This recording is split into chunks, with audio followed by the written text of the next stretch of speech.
สวัสดีทุกคนคลิปนี้เราได้มีโอกาสไปเฮ็ดไก่อบเฟืองที่เมืองวังเวียงซึ่งได้สารที่เครื่องปรุงและวัตถุดิบอย่างต่างๆจากผู้เชี่ยวชาญและตอนนี้ก็เป็นการจูดครั้งที่2บ่ฮู้ว่าสิสุกหรือบ่แต่ว่าตามหลักการแล้วก็คือจุดครั้งที่3เราจึงสามารถเปิดเบิ่งได้ว่าสุกหรือบ่สุกจุดอยู่ที่เมืองแห่งการท่องเที่ยวเมืองวังเวียงเนาะเมืองวิวอยู่พุ่นสุดยอดเดี๋ยวมาทารุณน้ำกันมาห่อที่สารที่สุกหรือบ่สุก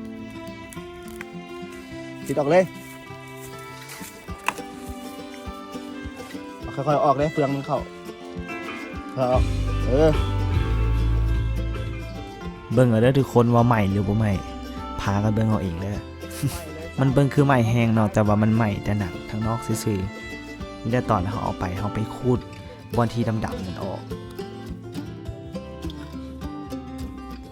นี่เอาหาเขาออกมาหมาดๆเนาะยังร้อนๆเดี๋ยวเขาไปซับกันเลย